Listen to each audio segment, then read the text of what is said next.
In a quiet town of Umudike, her name was Madame Ezoma, a woman of age, mystery and whispers.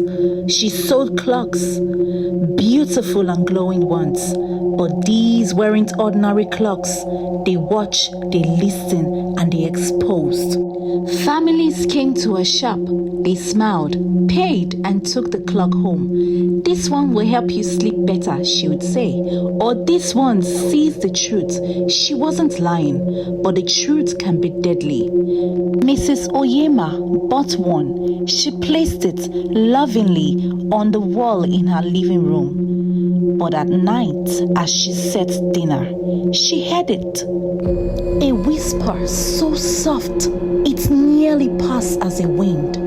Your husband lies.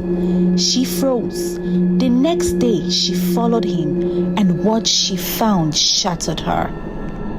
But she wasn't the only one. Another man heard, "That child isn't yours." He was shocked. Hatred and confusion filled every home. Secrets spilled, homes broke, children cried, peace turned into chaos. The clock controlled every atmosphere, but Madame Ezoma enjoyed the show. She sat in her room watching it all through her mirror, laughing, feeling her powers. But someone else was watching too. Her own daughter.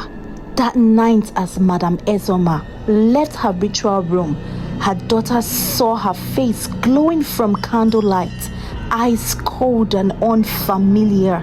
Madame Ezoma didn't know she has been seen. The girl waited, and once her mother was gone, she crept in. Candles, blood, dolls, clocks with gears soaked in red, names written on paper, families she knew, people from the town, and in that moment, every single clock in the room froze. The air turned cold, the shadows stood still, and the girl screamed. The villagers came running. They saw what she saw. They knew no more whispers, no more lies, just fire. They burnt down the shop, the clocks, the room, and everything. And as the flame rose, Madame Ezoma returned just in time to watch her secret turn to ash. Peace was restored to every home.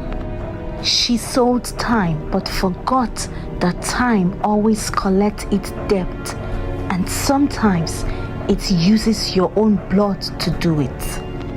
From that day, Madame Ezoma left the town in shame, and no one ever spoke of her again.